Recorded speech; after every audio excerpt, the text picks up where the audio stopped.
Los 7 milagros eucarísticos más sorprendentes contados por Carlo Acutis. La Eucaristía es el centro de la fe católica. Desde los primeros siglos han ocurrido milagros que desafían toda explicación humana y que nos recuerdan que Jesús está realmente presente en el Santísimo Sacramento. Hoy, acompáñanos a descubrir los 7 milagros eucarísticos más sorprendentes, recopilados por Carlo Acutis, un joven beato que pronto será proclamado santo. Carlo Acutis fue un joven italiano nacido en 1991, conocido por su profunda devoción a la Eucaristía y su talento en la informática. Creó una exposición en línea donde documentó milagros eucarísticos reconocidos por la Iglesia en todo el mundo. A pesar de su corta vida, su legado ha inspirado a miles de personas a redescubrir el valor de la Santa Misa. Milagro del Anciano, Italia. El milagro del anciano tuvo lugar en el siglo VIII cuando un monje que tenía dudas acerca de la presencia real de Jesucristo en la Eucaristía descubrió al momento de pronunciar las palabras de consagración durante la misa que el pan y el vino se transformaban en carne y sangre. Ha sido certificado por la Iglesia Católica como un milagro eucarístico, el más antiguo documentado. Según los primeros registros sobre el hecho, en la ciudad del anciano, Italia, conocida entonces como Anxanum, alrededor del año 700, un hieromonje llamado Basilio fue asignado a la celebración de la misa en el monasterio de San Longino. Al celebrar el rito en latín y usando pan sin levadura, el monje tenía dudas acerca de la presencia real de Jesucristo en la Eucaristía. Durante la misa, al proclamar las palabras de consagración, «Este es mi cuerpo, esta es mi sangre», con dudas en su alma, se afirma que el monje vio el pan transformarse en carne viva y el vino transformarse en sangre, la cual coaguló en 5 glóbulos irregulares y de diferente tamaño y forma, correspondientes al total de las llagas que Cristo sufrió en la cruz, que tienen la particularidad de pesar 18 gramos. Cuando son pesadas tanto las 5 juntas como cualquier combinación de las mismas por separado, siendo que cada una tiene su propia forma y tamaño desigual. Por ejemplo, se puede poner un fragmento en una balanza y los 4 restantes en otra. Ambas balanzas marcarán lo mismo, cualesquiera sean los fragmentos elegidos. Las personas que fueron testigos presenciales difundieron rápidamente la noticia por toda el área, y el arzobispo ordenó una investigación. Las autoridades de la Iglesia certificaron el milagro. Desde 1713, la sangre del milagro ha sido guardada en una custodia u ostensorio de plata, dentro de un cáliz de cristal. En 1902, la custodia se colocó en el interior de una estructura de mármol, un tabernáculo junto al altar mayor. Desde 1574, se han conducido investigaciones de varios niveles sobre los elementos, realizados respectivamente en los años 1574, 1636, 1777, 1886 y el más reciente y esclarecedor, en 1971, por el profesor de anatomía Odoardo Linoli. Odoardo Linoli, que como dijimos, era profesor de anatomía, pero además de histología patológica, microscopía química y clínica, y que a su vez fue el anterior líder del laboratorio de anatomía patológica en el Hospital de Arezzo, fue asistido por Ruggero Bertelli, un profesor retirado de anatomía humana en la Universidad de Siena. El reporte del hallazgo fue publicado en Quaderni Sclavo di Diagnostica Clinica, Edi Laboratori, en 1973. Su estudio confirmó que se trataba de tejido cardíaco humano que no habían conservantes de ningún tipo y que la sangre era tipo AB, la misma que la de la sábana santa. Milagro de Bolsena, Orvieto, Italia. Era el verano de 1263, cuando un sacerdote bohemio llamado Pedro de Praga dudó de la presencia real de Jesucristo en el pan y en el vino consagrados. Entonces, peregrinó a Roma para rezar sobre la tumba de San Pedro y ahuyentar sus dudas. Ese viaje lo tranquilizó e inició el retorno. Recorriendo la Vía Casia se detuvo a pernoctar en Bolsena, donde nuevamente le asaltaron las dudas de la fe. Al día siguiente, celebró misa en la gruta de la Basílica de Santa Cristina. En el momento de la consagración, la hostia empezó a sangrar sobre el corporal.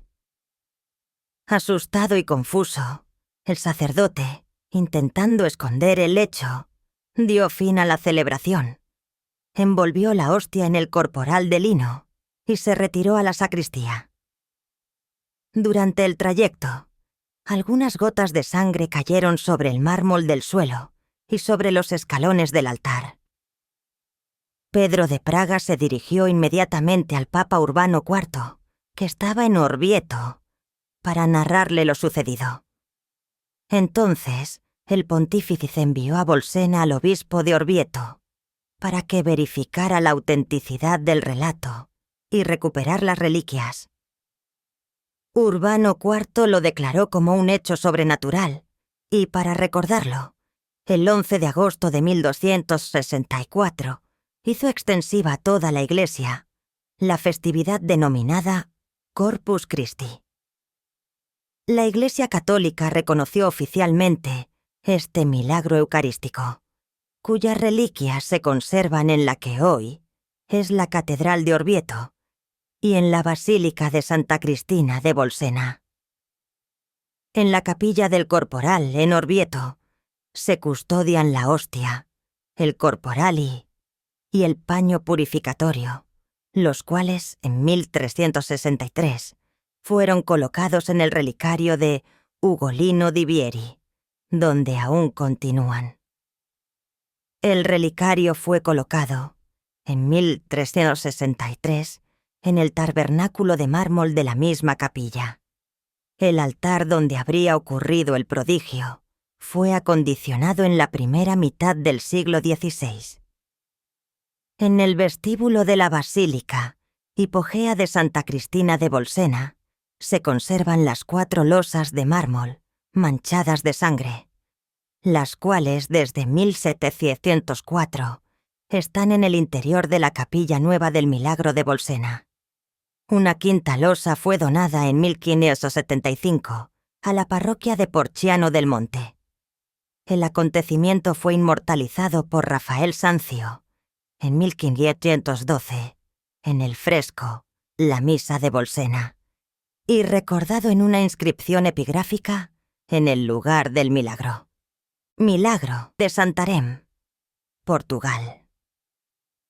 Entre los años 1225 y 1247 vivía una mujer en Santarém que estaba convencida de que su esposo le era infiel. Utilizó toda la astucia de la que ella era capaz para atraer a su esposo, pero no tuvo ningún resultado. Desesperada visitó a una hechicera del pueblo, la cual le prometió que su esposo volvería a amarla como antes con la condición de que le llevara como paga una hostia consagrada. Esto atemorizó a la mujer, pues sabía que aquello sería un gran sacrilegio, pero finalmente accedió. Al recibir la comunión en su iglesia parroquial de San Esteban, no la consumió, sino que salió de la iglesia inmediatamente, se sacó la hostia de la boca y la puso en un nudo de su pañuelo de cabeza. Por el camino a la casa de la hechicera, la sagrada hostia comenzó a sangrar. La mujer no se dio cuenta de lo que ocurría hasta que se lo comunicaron otros transeúntes, pensando que era ella la que sangraba. El pánico estremeció el corazón de la mujer.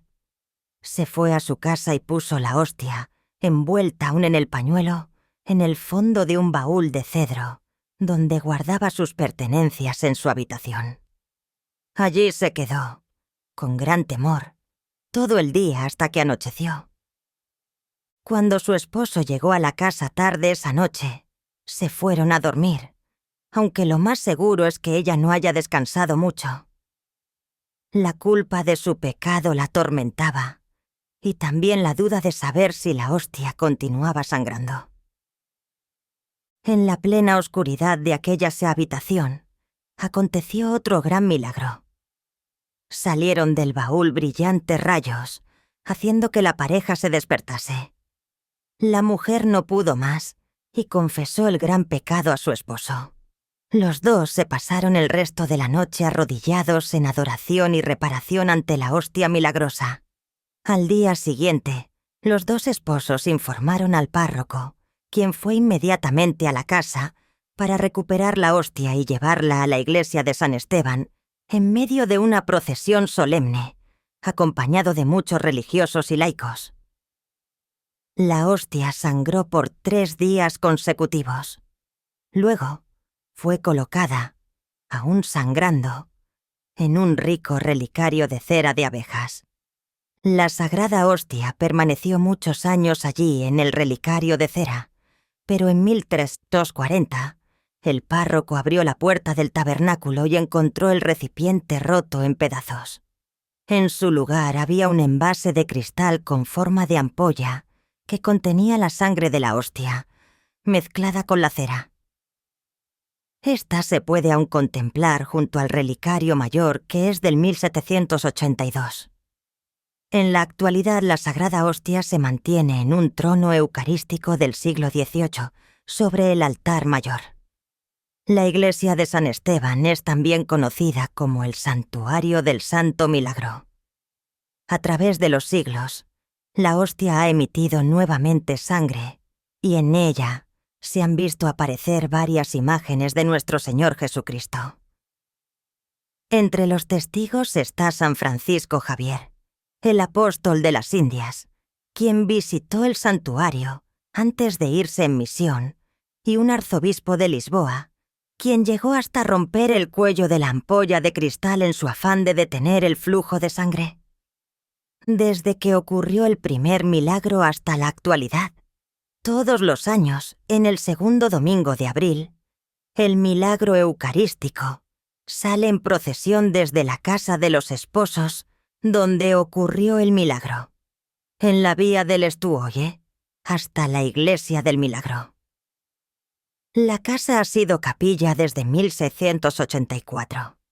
Se han comisionado estudios e investigaciones canónicas, las más importantes siendo las de 1340 y 1612, las cuales probaron sin lugar a dudas la autenticidad y antigüedad de este milagro eucarístico, el más importante junto al del anciano en Italia.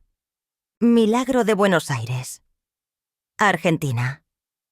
A las 7 de la tarde del 18 de agosto de 1996, el padre Alejandro Pezet pronunciaba la Santa Misa en la Iglesia Católica de Santa María del barrio de Almagro, de Buenos Aires. Cuando estaba terminando la distribución de la Sagrada Comunión, un asistente se acercó para decirle que había encontrado una hostia descartada en un candelabro en la parte posterior de la iglesia. Era una hostia que dejó caer un feligrés que comulgaba con la mano y, por considerarla sucia, no la recogió, lo que hizo que la mujer avisara al párroco. Al ir al lugar indicado, el padre Alejandro vio la hostia profanada. Puesto que él era incapaz de consumirla, la colocó en un recipiente con agua y lo guardó en el sagrario de la capilla del Santísimo Sacramento. El lunes 26 de agosto, al abrirse el sagrario, vieron con asombro que la hostia se había convertido en una sustancia sanguinolenta. El párroco informó al entonces cardenal Jorge Bergoglio, quien dio instrucciones para que la hostia fuera fotografiada de manera profesional. Las fotos fueron tomadas el 6 de septiembre y muestran claramente que la hostia convertida en un trozo de carne ensangrentada y aumentado considerablemente de tamaño. Por varios años la hostia se mantuvo en el tabernáculo, y todo el asunto en un secreto estricto. Dado que la hostia no sufrió descomposición visible, el cardenal Bergoglio decidió hacerla analizar científicamente. Una muestra del tejido fue enviada a un laboratorio en Buenos Aires. El laboratorio reportó el hallazgo de células humanas rojas y blancas de sangre y de tejido de un corazón humano. El laboratorio informó además de que la muestra de tejido parecía estar aún con vida, ya que las células se movían o latían como lo harían en un corazón humano vivo.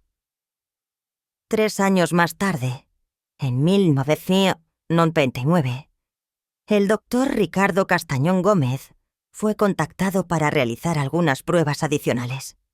El 5 de octubre de 1999, en presencia de representantes del cardenal Bergoglio, el doctor Castañón tomó una muestra del fragmento ensangrentado y lo envió a Nueva York para su análisis. Para asegurar la imparcialidad del estudio, a propósito omitió al equipo de científicos la procedencia de la muestra. El laboratorio informó de que la muestra recibida era de tejido muscular de corazón humano vivo. 5 años más tarde, en 2004, el doctor Gómez se contactó con el doctor Frederick Zugibe y le pidió evaluar una muestra de prueba, una vez más sin decirle nada acerca de la muestra o de su origen. El doctor Frederick Zugibe, un cardiólogo reconocido y patólogo forense, determinó que la sustancia analizada era de carne y sangre, que contiene el ADN humano. Zugibe declaró que el material analizado es un fragmento del músculo del corazón que se encuentra en la pared del ventrículo izquierdo, cerca de las válvulas. Este músculo es responsable de la contracción del corazón. Hay que tener en cuenta que el ventrículo cardíaco izquierdo bombea sangre a todas las partes del cuerpo. El músculo cardíaco está en una condición inflamatoria y contiene un gran número de células blancas de la sangre. Esto indica que el corazón estaba vivo en el momento en que se tomó la muestra. Mi argumento es que el corazón estaba vivo, ya que las células blancas de la sangre mueren fuera de un organismo vivo. Él requiere de un organismo vivo para mantenerlo. Por lo tanto, su presencia indica que el corazón estaba vivo cuando se tomó la muestra. Lo que es más, estas células blancas de la sangre habían penetrado el tejido, lo que indica, además, que el corazón había estado bajo estrés severo, como si el propietario hubiera sido severamente golpeado en el pecho. 2 australianos, el periodista Mike Willesee y el abogado Ron Tesoriero, fueron testigos de estas pruebas. Sabiendo de dónde la muestra había venido, estaban estupefactos por el testimonio del doctor Zugibe. Mike Willesee preguntó al científico cuánto tiempo las células blancas de la sangre se habrían mantenido con vida si hubieran venido de un pedazo de tejido humano que se hubiera mantenido en el agua. Ellas habrían dejado de existir en cuestión de minutos, respondió el doctor Zugibe. El periodista le dijo entonces al médico que la fuente de la muestra había sido un principio dejada en agua corriente durante 1 mes y luego por otros 3 años en un recipiente con agua destilada. Y solo entonces había sido tomada la muestra para el análisis. Dr. Zugibe dijo que no había manera de explicar científicamente este hecho. Solo entonces, Mike Willesee informó al Dr. Zugibe que la muestra analizada provino de una hostia consagrada, pan blanco, sin levadura, que se había vuelto misteriosamente en carne humana, con sangre.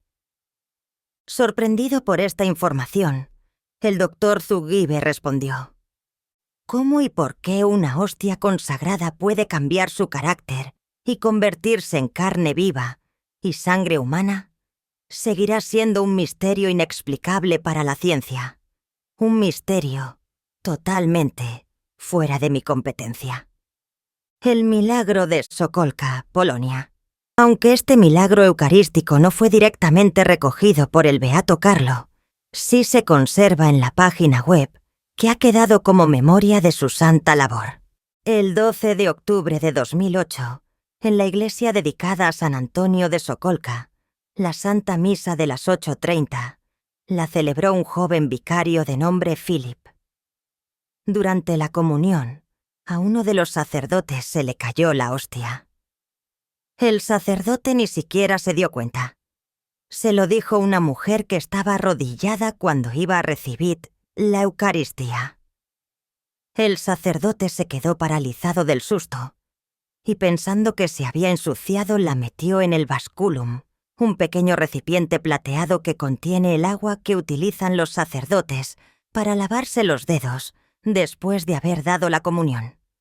Al final de la Santa Misa, la madre Julia Dubowska cogió el basculum con la hostia y para mayor seguridad la metió en otro recipiente que luego encerró en la caja fuerte donde se guardaban los cálices. Una semana después, el domingo 19 de octubre, sobre las 8:01 la monja abrió la caja fuerte y encontró la hostia prácticamente disuelta, pero con en el centro extraños coágulos rojos. De inmediato convocó a los sacerdotes para mostrar lo que había descubierto.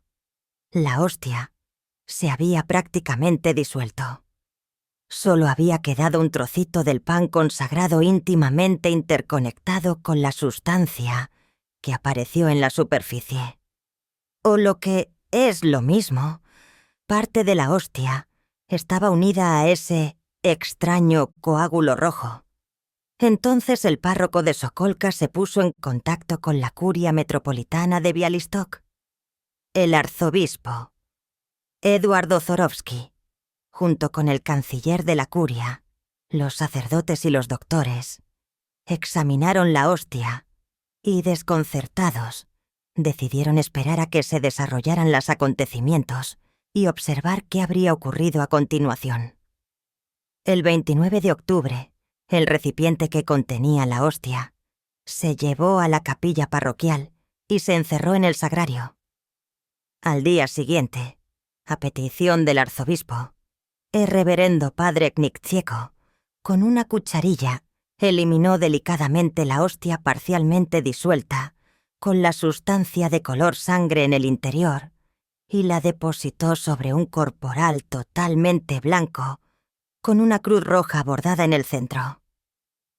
El corporal se colocó en la funda, destinada a guardar y transportar las hostias, para luego volver a cerrarlo en el sagrario.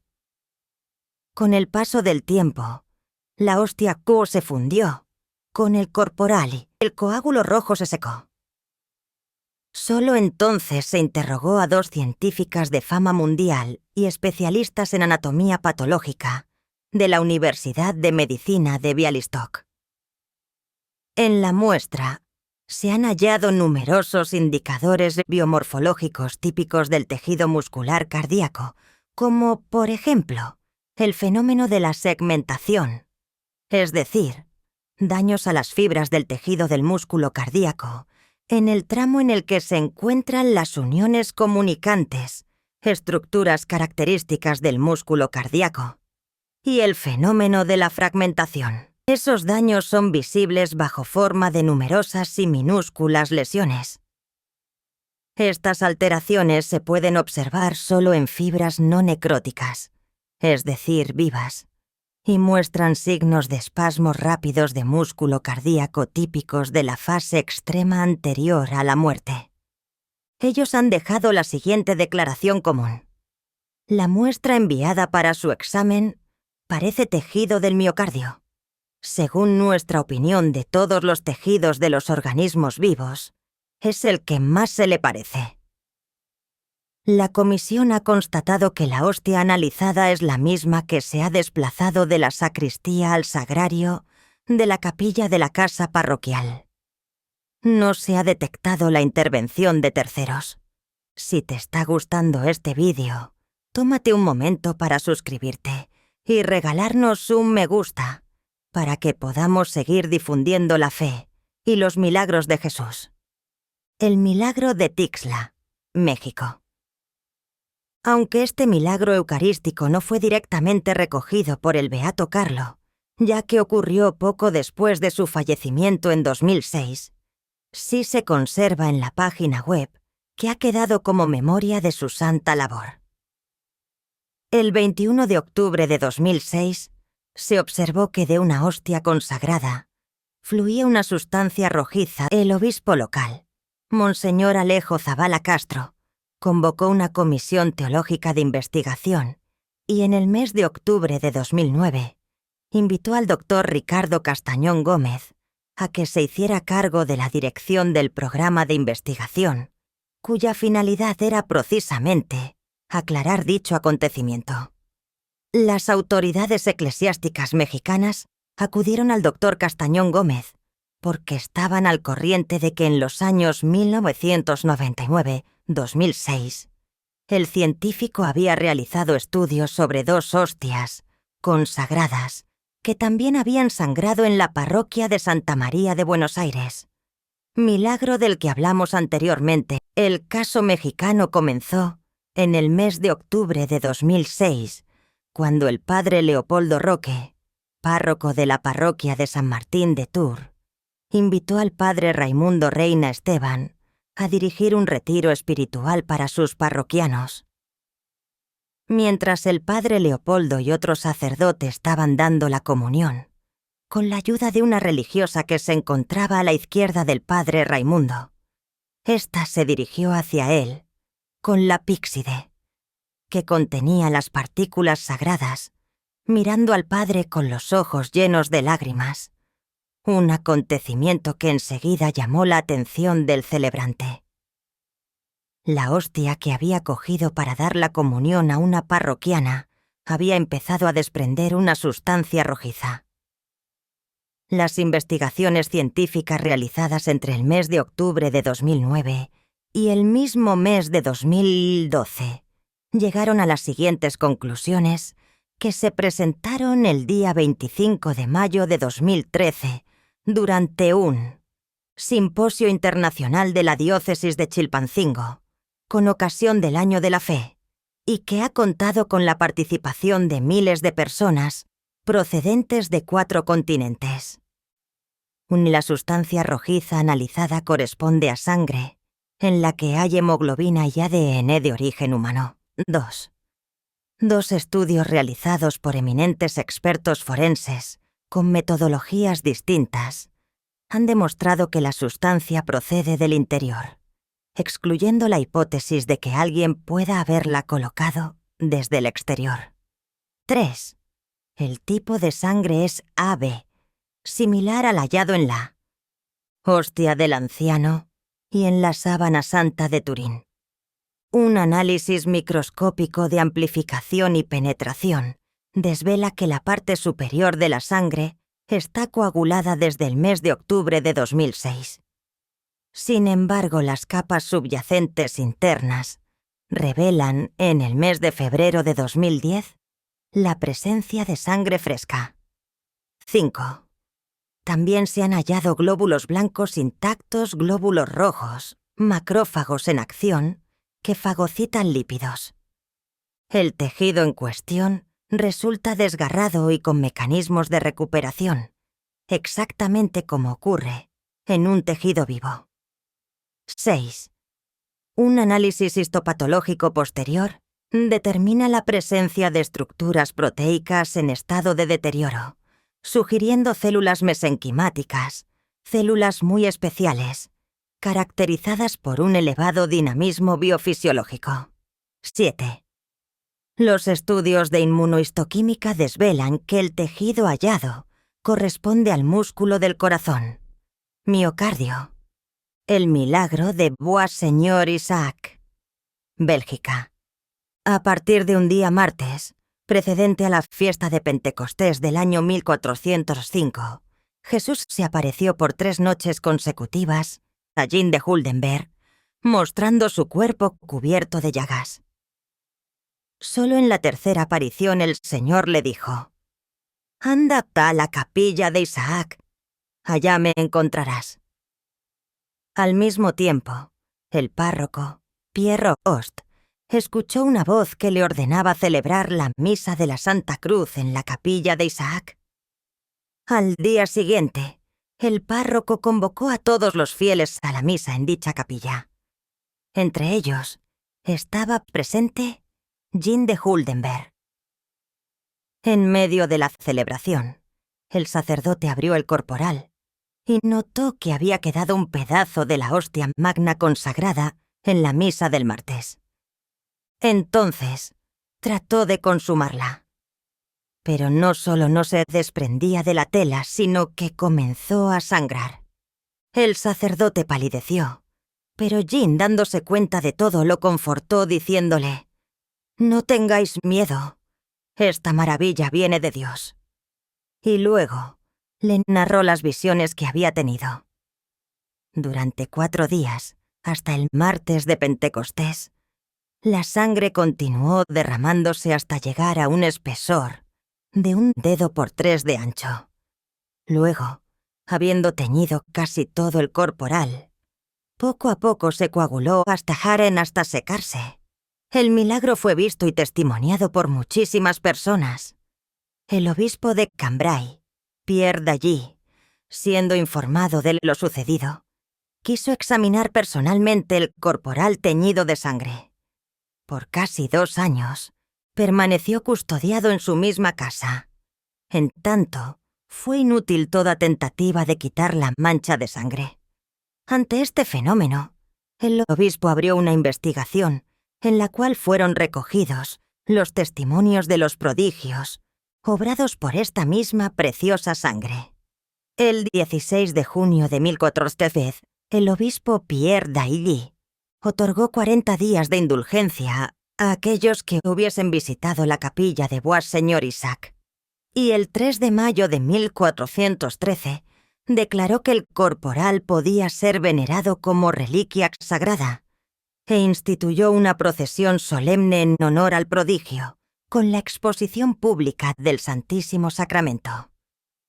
Hasta hoy se festeja cada año, el domingo siguiente, a la fiesta de la Natividad de María, en memoria del prodigio eucarístico, junto con la presencia de los ciudadanos de Bois Señor Isaac. Estos milagros nos recuerdan que la Eucaristía no es solo un símbolo, sino la presencia viva de Cristo entre nosotros. Carlo Acutis lo comprendió desde muy joven y dedicó su vida a compartir este mensaje con el mundo. El próximo mes de abril será canonizado, convirtiéndose en el primer santo de la era digital. Si te gustó este video y quieres seguir descubriendo la riqueza de nuestra fe, suscríbete al canal haciendo clic en el botón rojo de suscribirse, que está aquí abajo. No olvides activar la campanita para recibir notificaciones cada vez que subamos un nuevo video. También puedes dejarnos un comentario con tu opinión o sugerencia y compartir este video con tus amigos y familiares para que más personas conozcan estos milagros. Nos vemos en el próximo video y que Dios te bendiga.